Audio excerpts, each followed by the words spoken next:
The following program is brought to you by the team of Mind, Body, Health, and Politics. We've been producing this radio internet program for the last 17 years, and we also produce books, one of which was Psychedelic Medicine, which many of you have seen. The most recent one is called Psychedelic Wisdom. In Psychedelic Wisdom, we offer you 1,500 years of stories of prominent psychotherapists who are outing themselves and talking about their decades of sub rosa experimentation with psychedelic substances.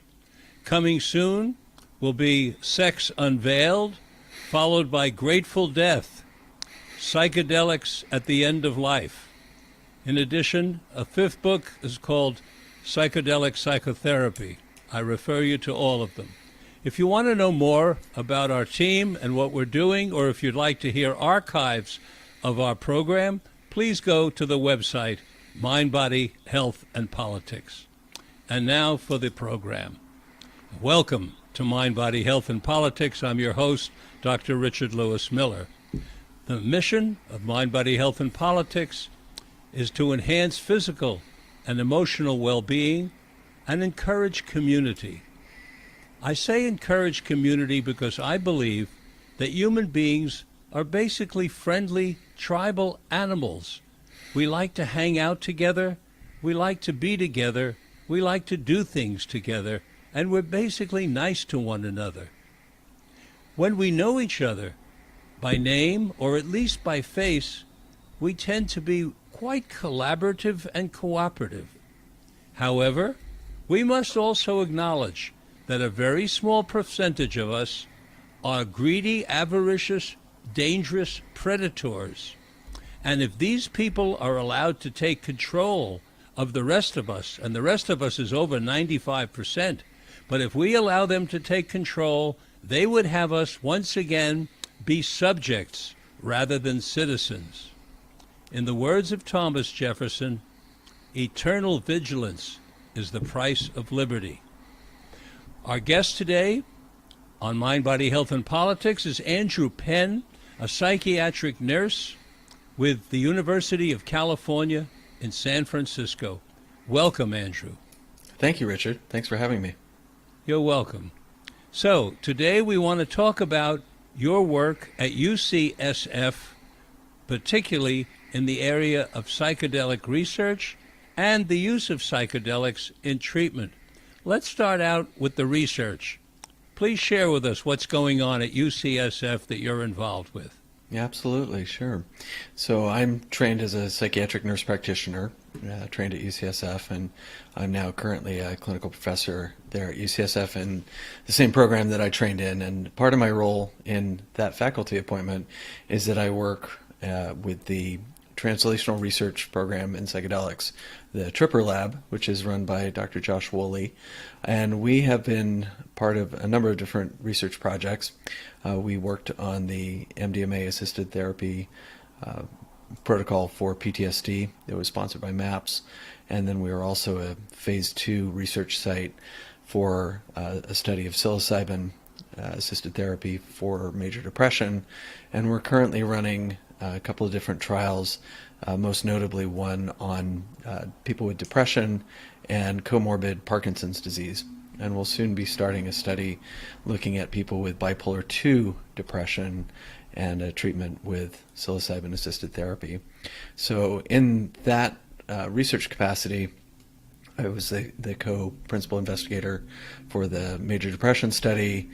I've been a medical monitor for all of these studies, and I've also been a study therapist with a number of our subjects through the different studies over the years. So I've worn a lot of different hats, as one does in research, and it's been really interesting to sort of have a front row seat at this ongoing research project that's happening really now all over the world. What can you tell us if we take those substances that you just referred to one at a time? Can you share some research information about each of them, starting, for example, with psilocybin? Have you completed some research on psilocybin and depression, or psilocybin and other diagnostic categories? Yeah. So the study that we did that's now the data has now been gathered. It needs to be analyzed and published. It was a multi-site trial sponsored by the USONA Institute, which is one of the two major enterprises developing psilocybin for depression. And they're based here in the U.S. They're a nonprofit organization, and they're working towards developing psilocybin as a treatment, as a possible treatment for depression. And so we were one of, I believe, 8 sites around the country that were working on that study, and we ran a portion of the total number of subjects that will be reported on in that treatment. So what happens in those studies is the general outline frame is similar in that there are several sessions of non-drug preparatory psychotherapy that happens in the days leading up to the dosing session, to adapt to the challenges of the pandemic. We did some of these on Zoom, and the last one before the dosing day was actually done in person in our study room, so the subject could try out the couch and try out the headphones, and we could show them where the bathroom was and kind of go through our procedures. But we spend those hours really getting to know in this case it was 2 therapists, and those 2 therapists getting to know the subject and vice versa, and so that we would know what might come up during that dosing session, and so that the person would feel safe and well contained during the time that they're under the drug. And then they would come in for the dosing day. Our study was a double-blinded placebo-controlled trial, and so we did not know if they were going to get active drug or they were going to get the placebo. And we would administer the same 2 therapists who did the preparatory therapy would administer the drug, usually around 9 a.m. And we would be there for, the agreement was that we would be there for the 6 or 7 hours of the drug effects. Usually by 6 hours it's starting to wear off, or has actually worn off altogether. And then in that particular study, we would then the next day start doing what we call integration therapy, which is where we talk about the experience of the day before. We really try and make sense out of what happened, what was talked about, what was felt. A lot of times people have very personally significant experiences under the drug, and there's a lot to talk about afterwards. And so we try and make sense out of that, and we look for opportunities to implement those learnings into maybe behavioral change or attitudinal change going forward. And so in that particular study, it was a single dose, so we did not redose, we did not do a second dose. Some of the studies that we're doing now are, for example, the Parkinson's study, the first dose is a low dose of psilocybin, and then the second dose is a higher dose of psilocybin. Let's be a little more specific, if you can, Andrew. Yep. In the first study with depression, it was double blind, so some of the subjects got a placebo, some got the psilocybin. The ones who got the psilocybin, what was the size of the dose, please? So the standard dose in most studies has become 25 milligrams of synthetic psilocybin.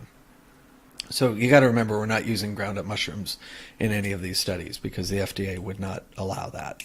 So we're using a synthesized psilocybin. So 25 milligrams is pretty commonly considered a high dose of psilocybin. Could you equate that to people who are grinding up mushrooms and weighing it, so they would know? It's quite variable because as you know, psilocybin is a genus that has a lot of different species, and sort of like in the same way that different strains of cannabis have varying degrees of THC and CBD and the other cannabinoids, there is considerable variance in how much psilocybin is in an actual fungal fruiting body of the mushroom. So I think sort of it's roughly somewhere around 3 to 4 grams of dried mushrooms. Are we saying that people? Andrew, are we saying that people who are listening to this, who want to give themselves the same dose that you people used at UCSF, but they don't have access to the special psilocybin that you had created by a special chemist, and they're going to use mushrooms. Is it sort of caveat emptor, they better be careful? Or would you say if they ground it up, I mean, what you're saying is there are so many different kinds of psilocybin mushrooms, there could be a wide variation, which sounds like, I mean, how wide is it? So, and how cautious do we want people to be if they say ground up whatever mushrooms they had that was psilocybin and took 4 grams? Would they be in the ballpark, or might they be in a danger zone of taking too much? Well, I mean, that's a difficult question to answer. It's a tough question, isn't it? And it's also that within the actual, even within a single mushroom, different portions of the mushroom can have different concentrations of psilocybin. So the cap may have more than the stem, for example, or the mushroom next to it may have more than the others. So there's a lot of variability there, and it's also important to point out too that it's not just the drug that is doing the work.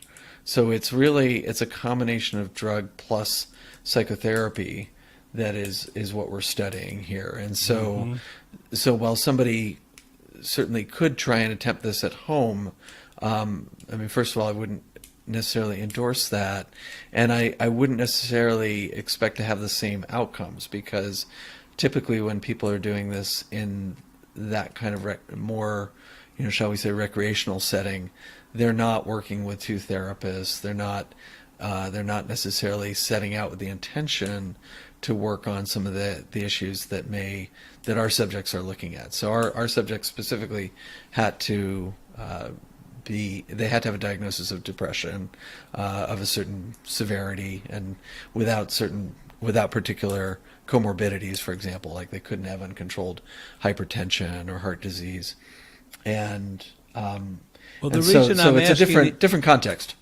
The reason I'm asking these questions is, as you and I both know, there are now hundreds, if not thousands, of what are being referred to as guides, who are guiding people on psilocybin journeys all around the United States and, in fact, around the world.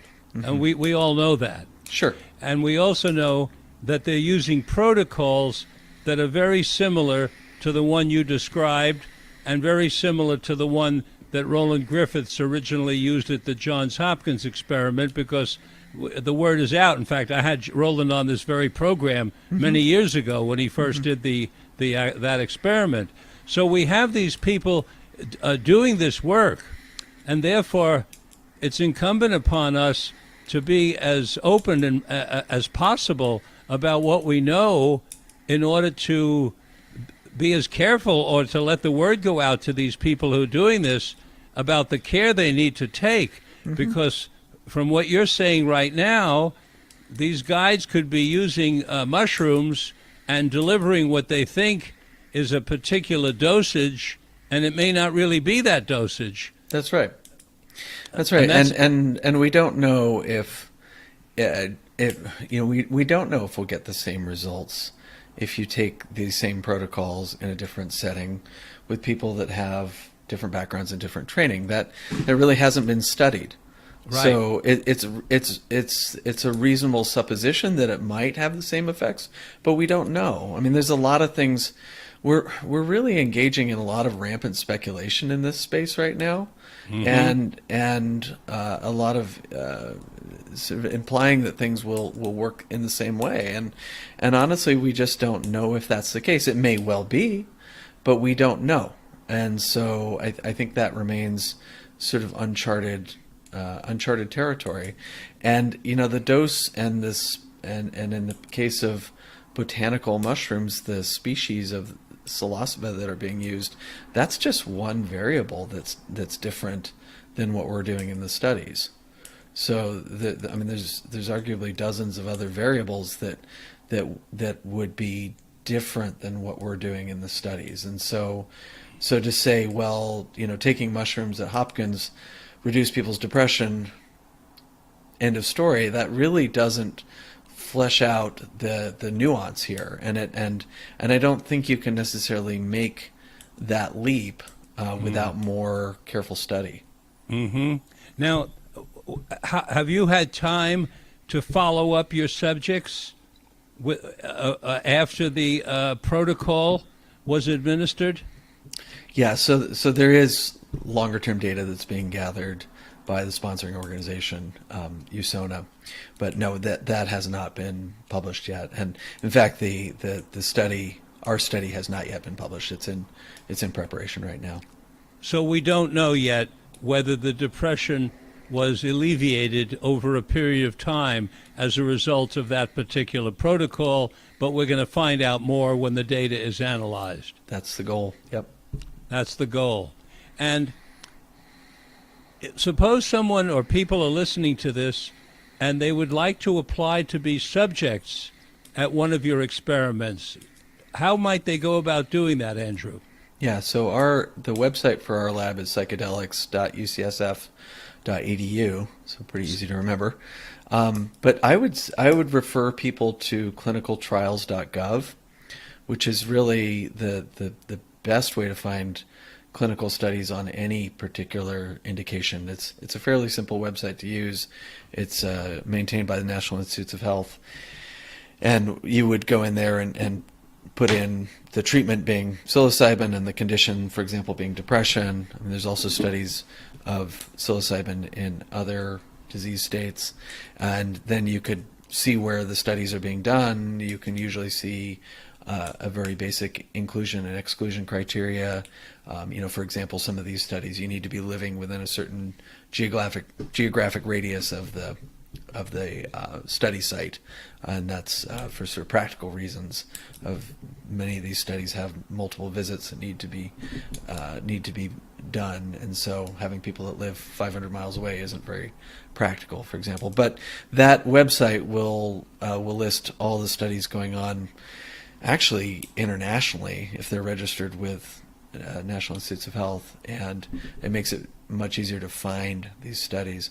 But you can filter by studies that are currently enrolling or studies that are will be enrolling soon.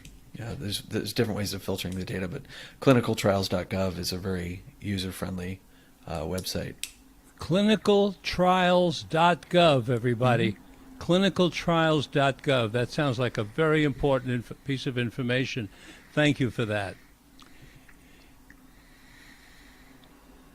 Your research would be listed in clinicaltrials.gov. Yeah. Correct? Yes.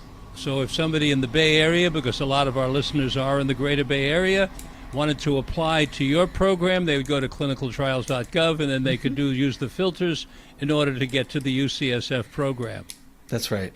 And there's also studies going on at Stanford. There will be a study happening at Berkeley soon. So there are other sites in the Bay Area. But this is a way of finding out if one would, at least at first pass, qualify for the study. And then usually there is a way of contacting the research coordinator to take the next steps for enrolling in clinical trials.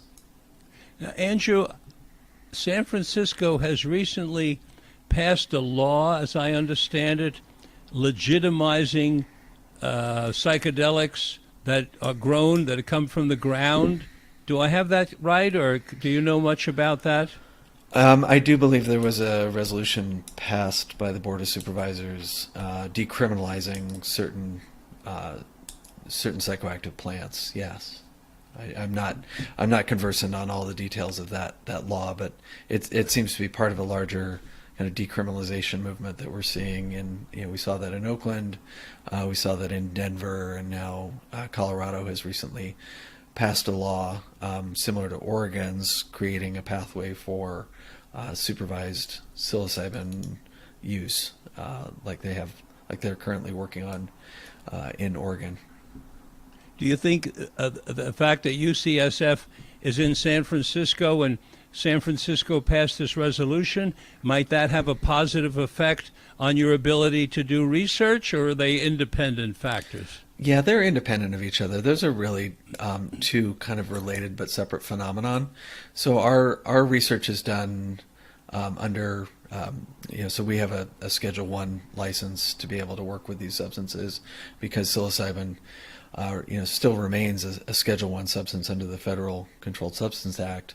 And so in order to work with that in a research capacity, you have to have special dispensation from the DEA to do that. And, these decriminalization laws are really sort of saying to the local municipality, or in the case of Oregon, the whole state, that we're going to disregard the federal statutes on this. And, it's sort of similar to how cannabis rolled out, 25, almost 30 years ago now with Prop 215 in California.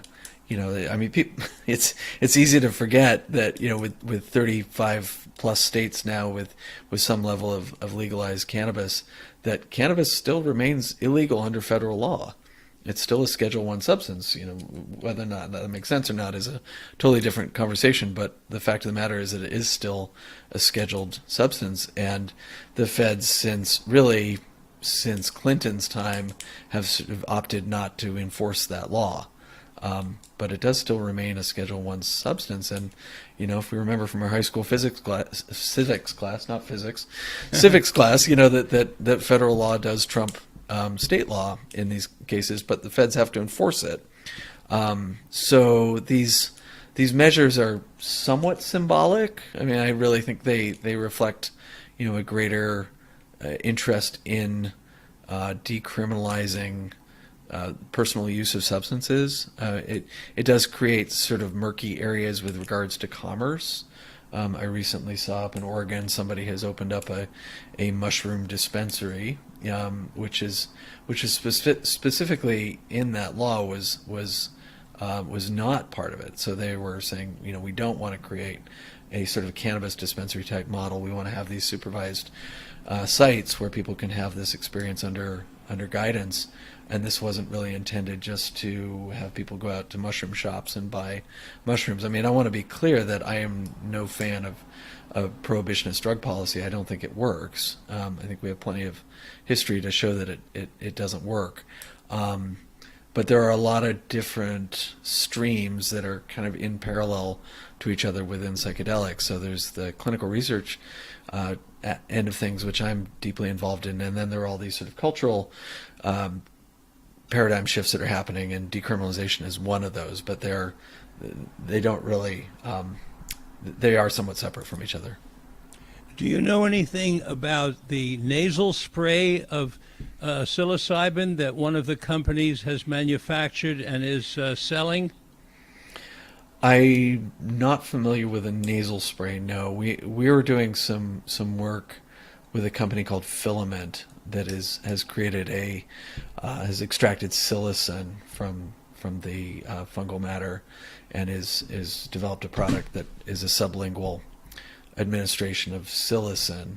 I'm not familiar with a nasal spray. There's a number of different attempts at creating different delivery mechanisms of this drug for various different reasons. One of the things that there is considerable variance in is how quickly people absorb psilocybin, for example. Some people will, and it also depends on how much food is in your stomach and such, but there is some variance in what we call the pharmacokinetics of the drug. And so some of these products may be an attempt to sort of make a more reliably deliverable product, so that you can reasonably say how quickly this is going to last and how long it will how long before it takes effect.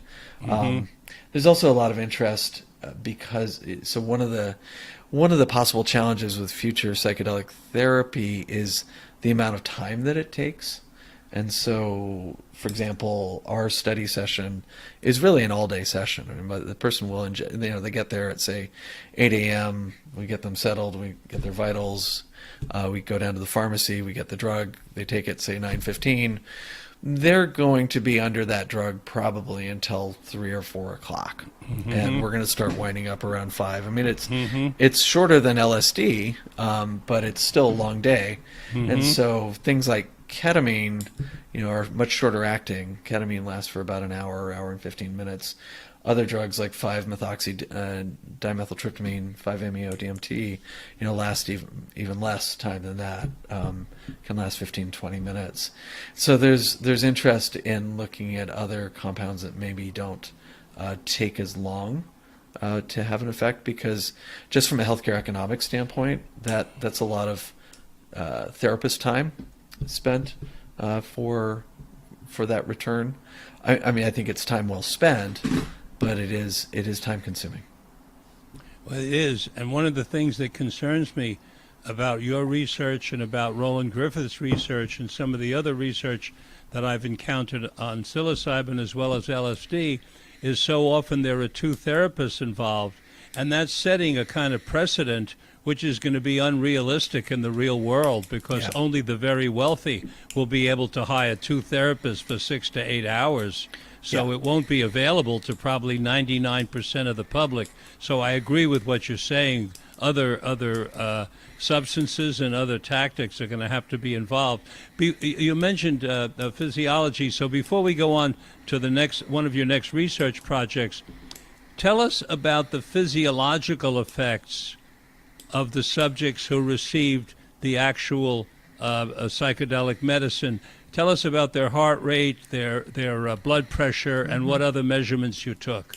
Yeah, so we're mostly just measuring blood pressure and heart rate. Generally, psilocybin doesn't cause significant temperature increases, so that hasn't typically been an issue. But it is known that psilocybin is what we call a pressor, in that it can cause blood pressure to increase and it causes heart rate to increase. Other physiologic effects, nausea is not uncommon, especially with drug onset. Sometimes some unsteadiness on the feet. We make sure that people are accompanied when they go to the bathroom so that they don't fall. Sensitivity to light and sound. Sometimes people get cold easily. Those are some of the physiologic effects that we see a lot of. But mostly we're making sure that the subjects that we're running have normal blood pressure to begin with. And we do have what we call rescue medications for extremely elevated blood pressure, which we have not needed to use. So we have that on hand, and protocols to use that if we needed to. But in people that have normal cardiovascular health, it really hasn't been an issue that we've had to intervene with. But what in terms of heart rate increase? I mean, have you seen tachycardia, or is it like over 100? Yeah, sure. Yes. Yeah, not severe tachycardia. I mean, really, we're not seeing heart rate and blood pressure changes that would be that much greater than, say, if somebody was exercising robustly. Of course, you see tachycardia and increased blood pressure when you're exercising. So, in people that have that cardiac reserve and have that are physiologically stable, then it's really not much of an issue. But that's why we also generally screen out people that have hypertension or heart disease, because in research studies there's a long list of things that we exclude people for, and for many reasons it has to do with safety. In other situations that has to do with the fidelity of the data. So for example, we generally require people to come off of antidepressants that they're on when they're entering our studies, and the reason for that is twofold. One is that certain antidepressants do seem to attenuate the effects of psilocybin, and the other is the more around the fidelity of the data. So if somebody gets better after a psilocybin treatment and they're also on an antidepressant, it's difficult to know where to attribute that change. Was it because of the antidepressant or was it because of the psilocybin? So in order to not have that problem, we ask people to come off of the medications that they're on, and we do that in a gradual way before in the weeks leading up to the dosing. That's a very important piece of information. And what kind of medicine do you have on board in case their blood pressure goes outside of the parameters that you find acceptable? We have nitroglycerin, we have clonidine, we have labetalol. Mm-hmm. And for increased heart rate? Labetalol. It's a beta blocker. Labetalol, But we've not needed to administer any of those. I mean, the cardiovascular effects are quite predictable for the most part. You really see them sort of tracking drug intensity. They begin to happen within about an hour of ingestion, and usually plateau and peak at about the 3-hour mark, which for most people is sort of peak subjective effects of the drug as well. So they seem to track serum levels. Well, it sounds like if the levels they're going to with their heart rate and their blood pressure are similar to what you'd get with aerobic exercise, that's within reason and outside of a danger zone.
Shall we go on to a study on another psychedelic substance that you're involved with or are familiar with at UCSF? Sure.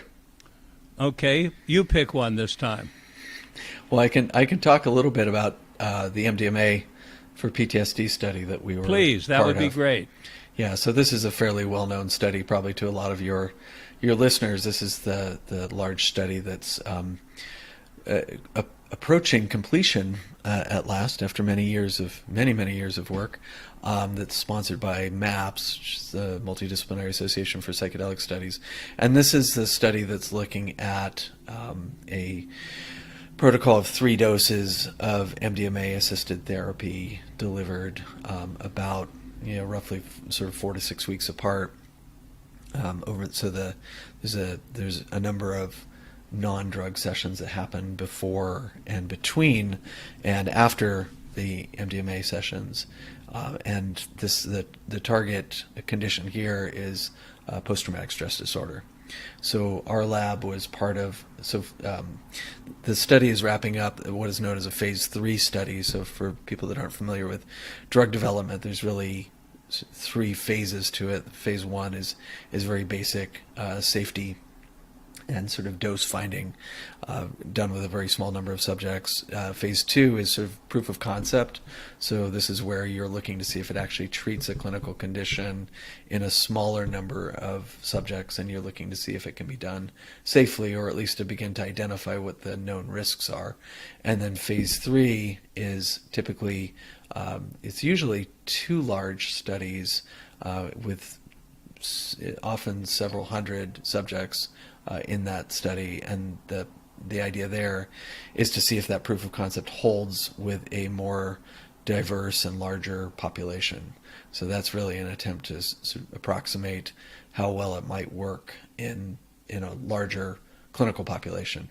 So phase 3 was, in the MAP study, was broken up into 2 halves. There was a first half and a second half. I worked on the tail end of the first half, which wrapped up just as COVID was getting started, and so it sort of delayed the overall progress of the study. That work is now being done at UCSF by Jenny Mitchell in her lab, and she's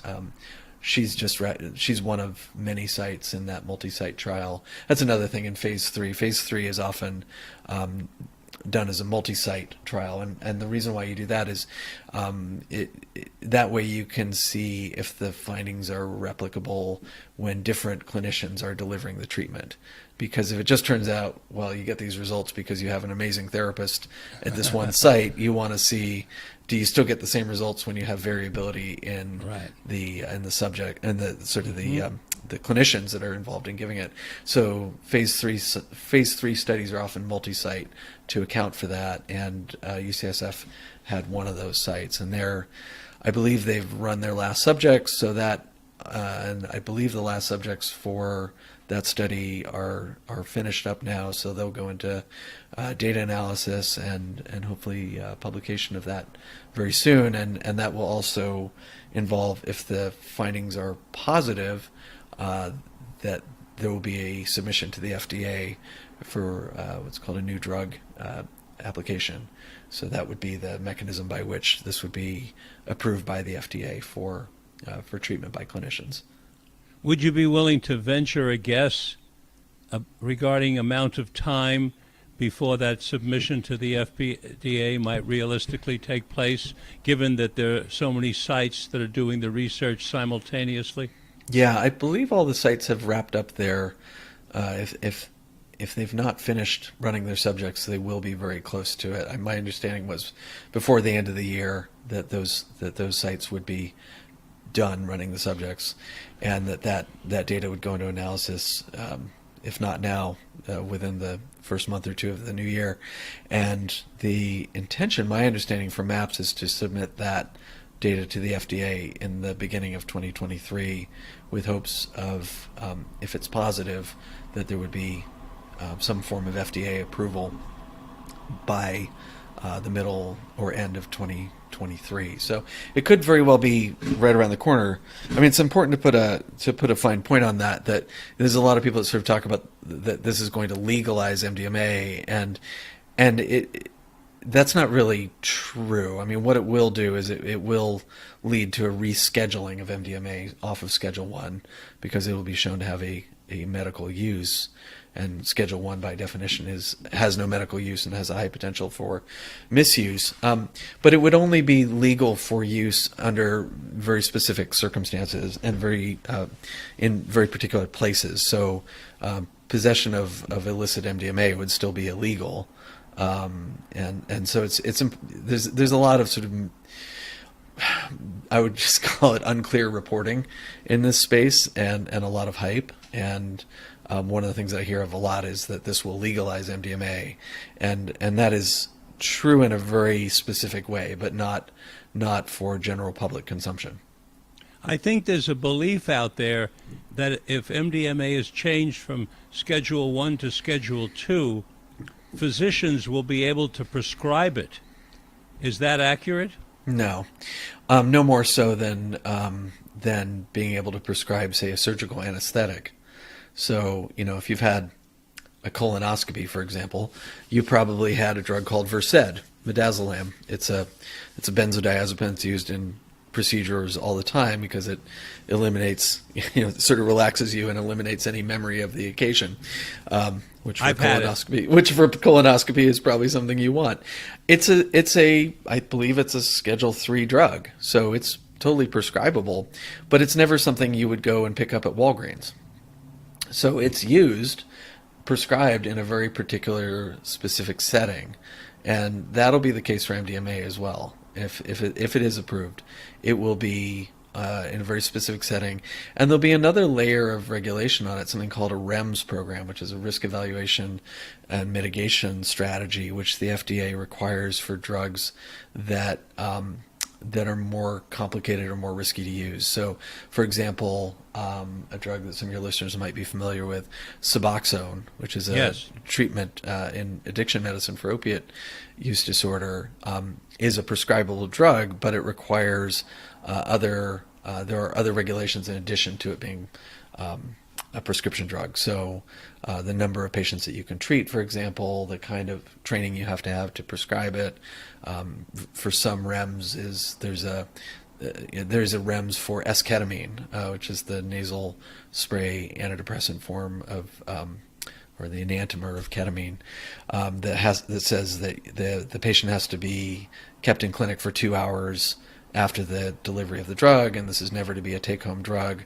So there's very clear kind of guidance around how the drug is used. So, it needs to be made clear that while this will be a great advance for the treatment of PTSD, to have MDMA available if it continues to show the same effects that we saw in phase 2 and in early phase 3, that this doesn't make it legal for general use.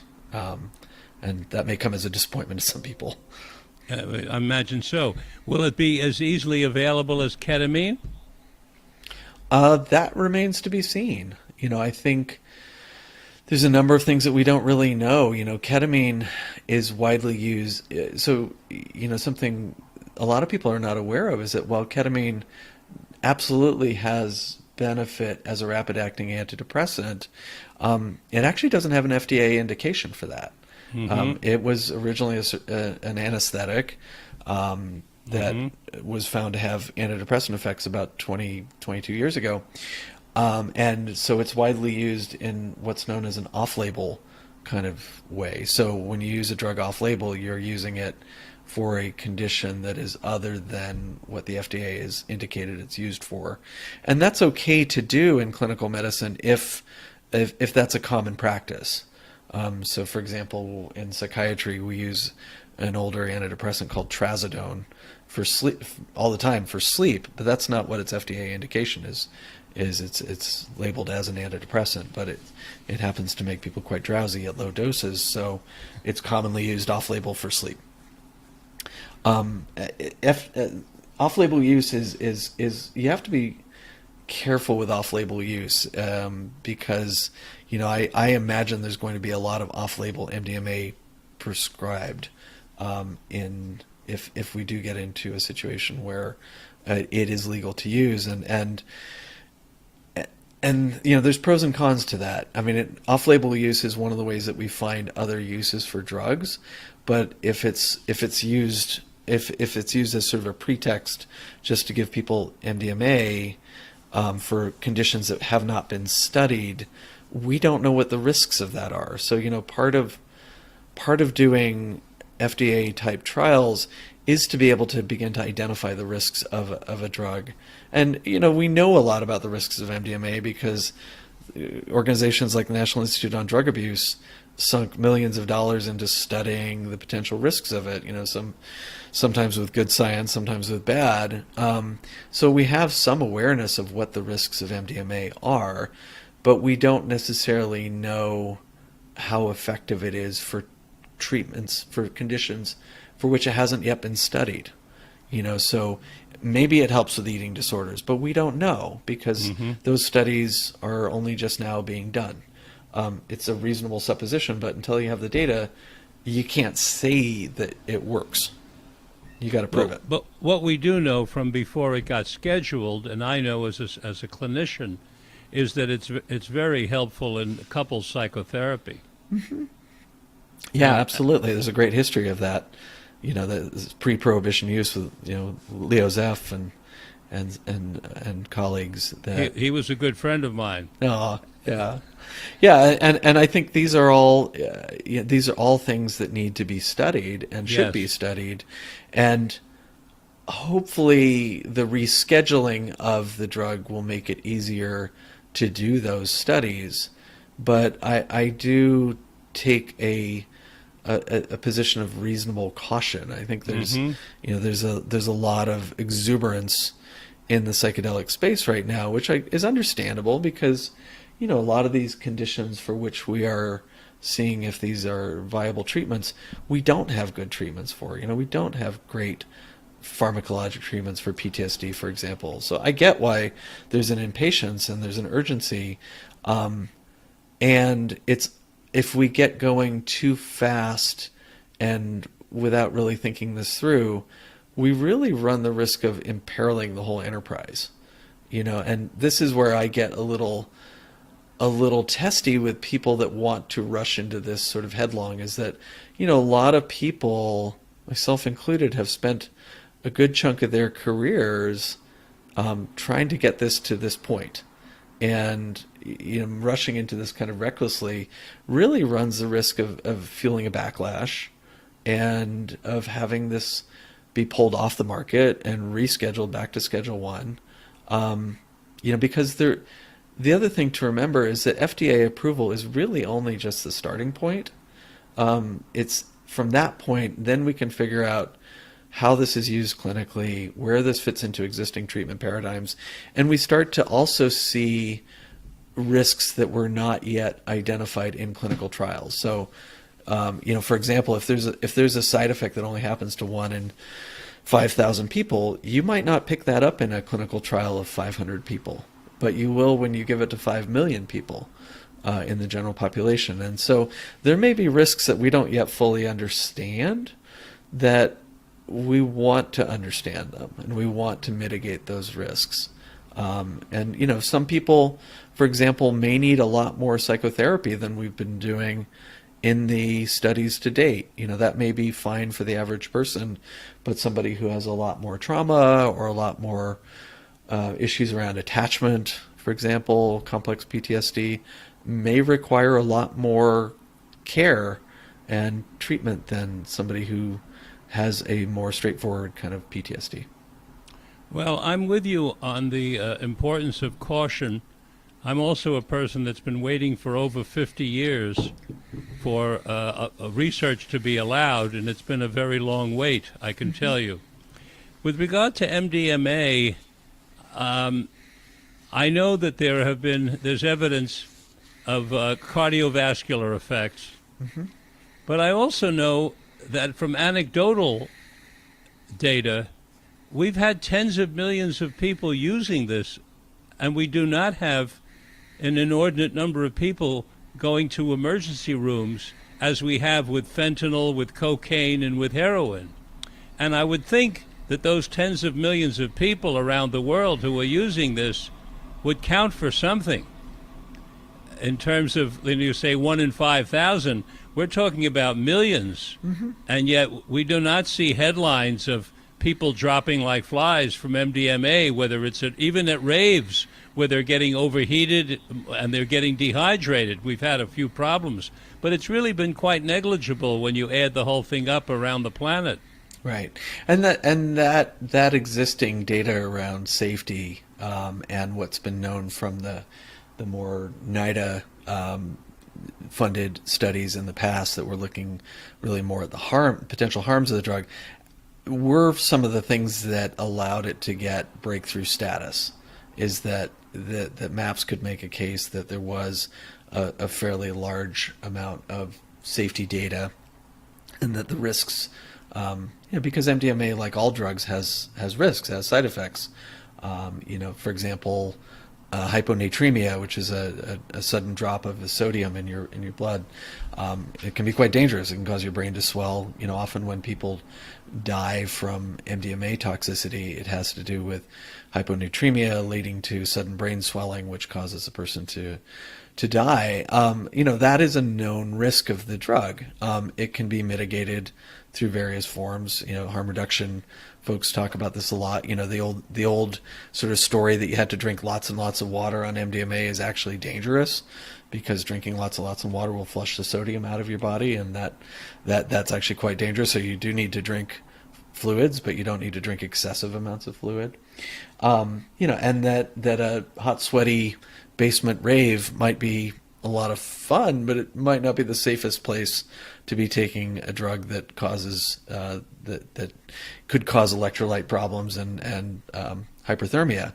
So your point is well taken, and I also think that there's a lot of kind of drugs all have side effects. Can you tell us some of the negative effects on the cardiovascular system that your research with MDMA has offered us?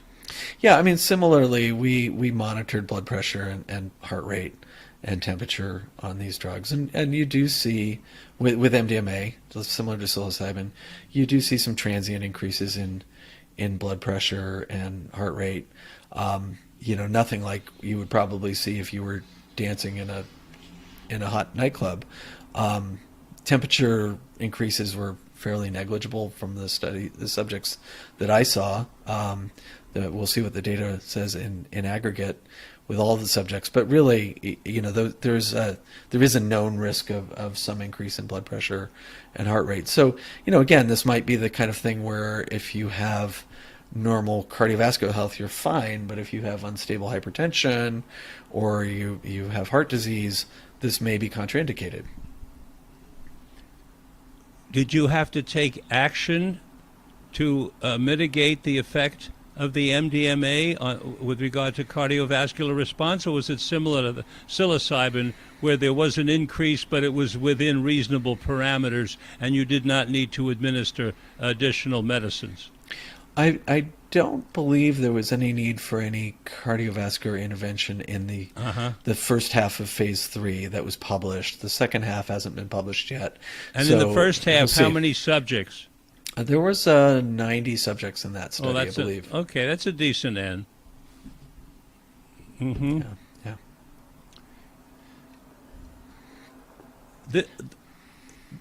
This data has not yet been analyzed. You've made that clear to us, but we're going to be hearing about it in early 2023.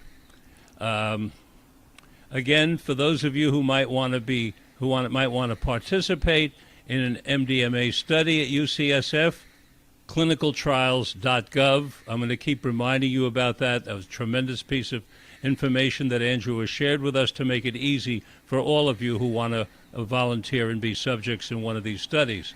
Do we want to talk about another research project while we still have time, or is there something else you want to share with us about your life at UCSF while we still have some time?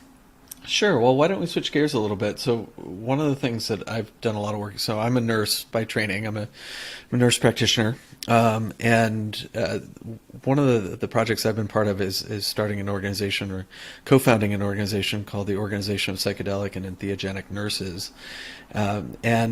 Nursing has a very important role in psychedelic work for a number of different reasons. Some of which are sort of obvious and practical. This is a long day, and so the idea of being with a patient for 6 or 8 hours is really not that unusual in nursing. A typical ICU shift is 8 to 12 hours, and you're with a patient who might be in an altered state of consciousness due to an illness.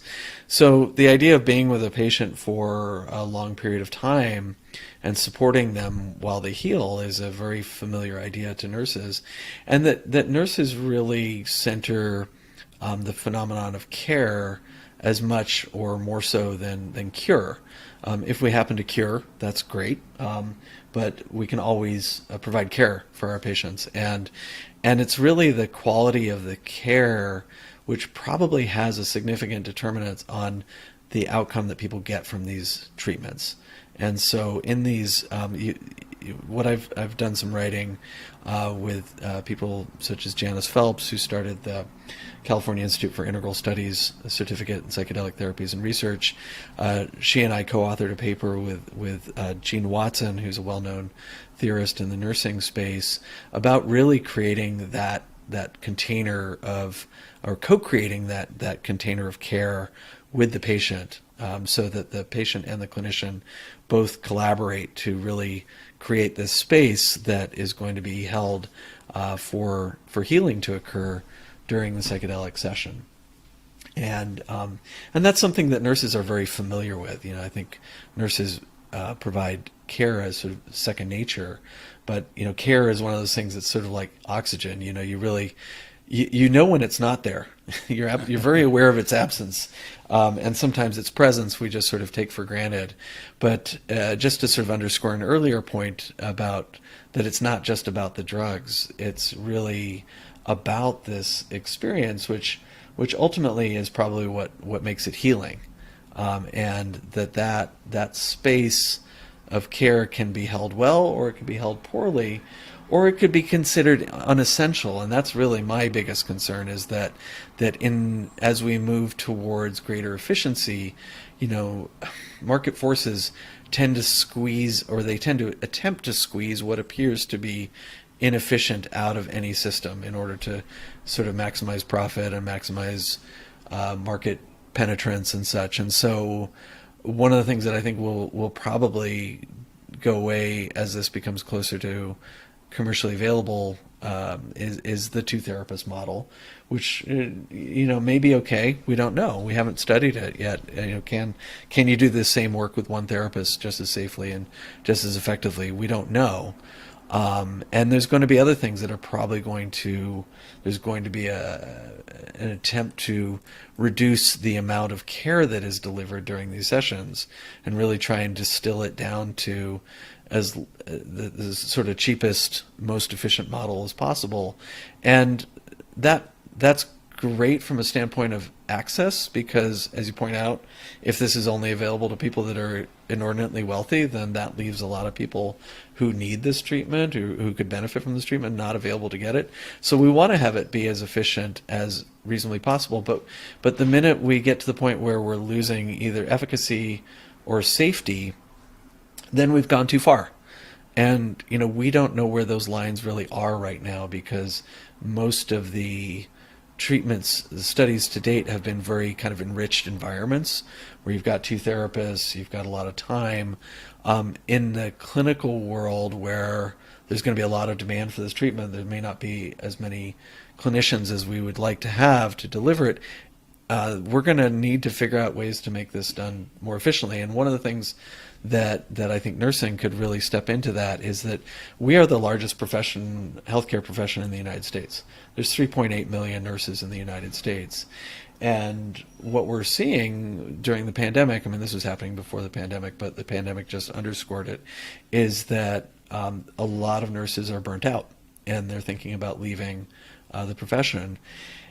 And I think a lot of them would stay if they could change what they're doing. I think most nurses got into nursing because they wanted to help people, they wanted to heal people, and they still want that, but they're discouraged by things like electronic health records and the bureaucracy of hospitals and such. And so if we could even take 10% of that 3.8 million people, you'd have a huge workforce, or even 1%. You would still have a huge workforce of people who really already have the innate skills that you need to be a psychedelic therapist. You need to be present. You need to hold that space with equanimity. You need to be present for whatever comes up. And you also need to be able to think on your feet. If an emergency happens, you need to be able to manage it.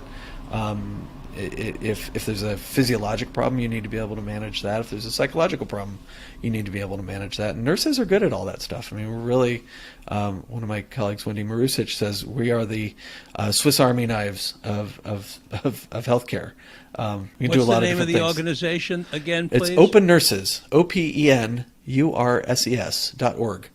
The But organization. you also mentioned psychedelic nurses. Another was. Nope, that's the same that thing. So the Organization of Psychedelic and Entheogenic Nurses, or opennurses.org. OpenNurses.org. Have you discussed this concept that you're now sharing with me with Rick Doblin?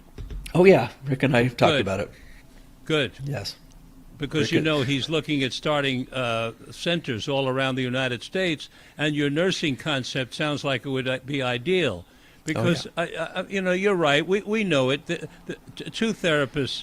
I mean, I learned this actually, Andrew, some 50 years ago, because I started a clinic in San Francisco on Sacramento Street that was called the Gestalt Institute for Multiple Psychotherapy.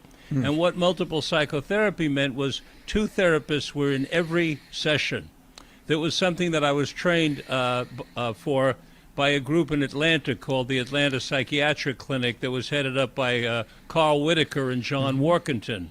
Whitaker then went on to the University of Wisconsin Medical School and taught multiple therapy there. Well, multiple therapy was a wonderful method of therapy, and it was very effective. But it was totally impractical. Yeah. We did it for a couple of years, but we couldn't make a living because we couldn't charge people for two therapists in the room, so we had to split the fee, and it was it was just unrealistic. Though it was very effective. Another way we can probably increase efficiency in this is by doing this in groups, too. And that's my next step. Yeah, and I went on to become a group therapist for very much the same economic reasons, to make it more affordable for people. And group therapy is a very effective form of therapy. It absolutely is. And what's interesting about group therapy and psychedelics, so my friend and colleague Brian Anderson did some really interesting research a few years ago at UCSF looking at long-term HIV survivors. And these were guys that had survived, what is sometimes referred to as the plague years of the early 80s and 90s, before protease inhibitors came along and really changed AIDS into a chronic illness instead of the sudden death sentence it was when it first showed up. And so these were guys that lost a lot of people in their lives, up to anywhere between 20 to 100 people they'd lost to the pandemic. Yes. And so Brian and his team, they did the preparatory psychotherapy as a group, so small groups, six men, two therapists. They did the dosing in the same model that we've been doing with the two therapists and one patient, and then they came back and did the integration in a group again. And not only was this feasible and safe, but it also seemed, this was a pilot study, so a small study, but what it really also seemed to have was this effect of creating community among people that had often lost many people in their community. And this is something that we're really suffering from as a society in general. I mean, as you pointed out at the beginning of our discussion, that disconnection is really at the heart of a lot of what ails us.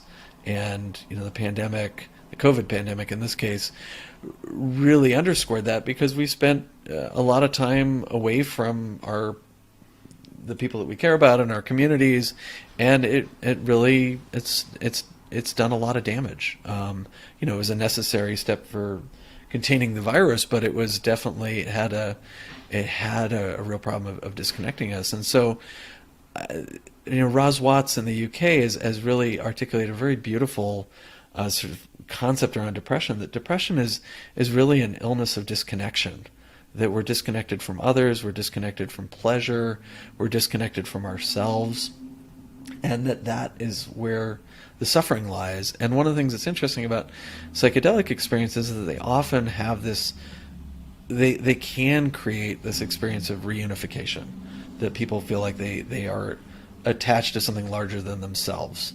And, perhaps getting ourselves out of the center of our own story, which is something we all do. This is the target of many a meditation practice, is to reduce the centrality of our ego and our story, and to connect to something that's bigger than us, whether that's other people or the natural world or purpose or God or whatever you want to call it. That when it's not just the little show about us that we so often get caught up in, then we can feel connected to something bigger and more important, and perhaps that experience of reconnection has the potential to be healing. We don't fully know. I mean, these are all speculations, but I think that's where groups come in. It's a very good speculation, if I may say. Thank you. And that's where the groups may come into this, is that and if you're going to have a big personal experience, it's really nice to have other people that have been through a similar experience to talk about it with. That's right. We saw this in the VA with people that went to war, that, there's a certain understanding that if you've been in combat, that you have, that if you've never been in combat, you probably don't have. And so I think having people that go through these big experiences of psychedelics, to have them be able to come back to that same circle and say, let's talk about what happened. Let's make sense out of this, and let's do this together, maybe is healing.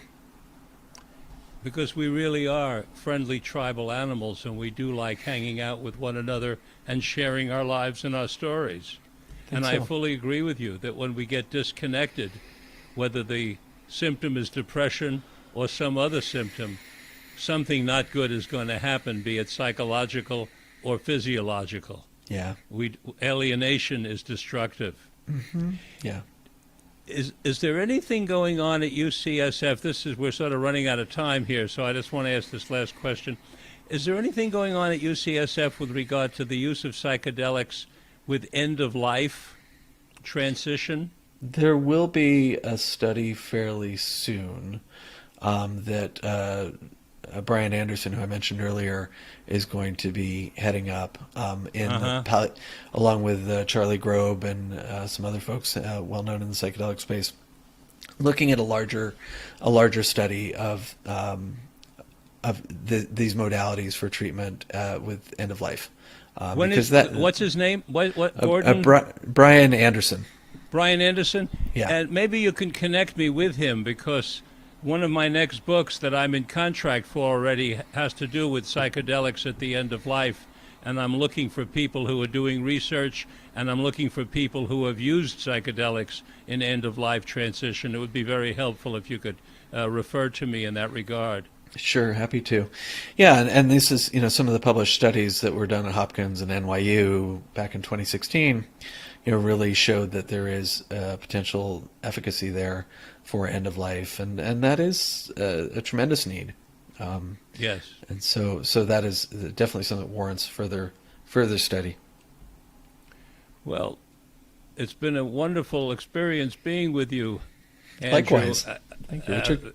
I really very much appreciate your considerate, thoughtful responses to my questions and to the whole field that you're researching. It's been a real pleasure. Let's do it again sometime in the future after you have some more data analyzed. Yeah, I'd like to do that, Richard. That sounds good. And thank you all. Come up and see at Wilbur. Oh yeah, that would be great. If anytime you're up there, let me know you're going to be there, and we'll connect. Excellent. It's one of my favorite places on earth. Oh, well, I'm delighted to hear it.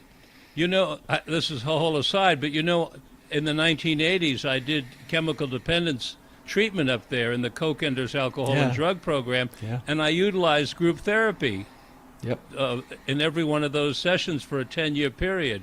And so much of what you said about disconnection applied to those people, because the very connecting in those group therapy sessions was such a powerful healing force. Yeah, we heal in community. We heal in community. And so for you community members who are listening and are part of our Mind, Body, Health, and Politics community, thank you for listening to today's program, and I look forward to your joining us again next time. Until then, this is Dr. Richard Lewis Miller reminding you that good health is indeed worth fighting for. and it's essential for life, liberty, and the pursuit of happiness.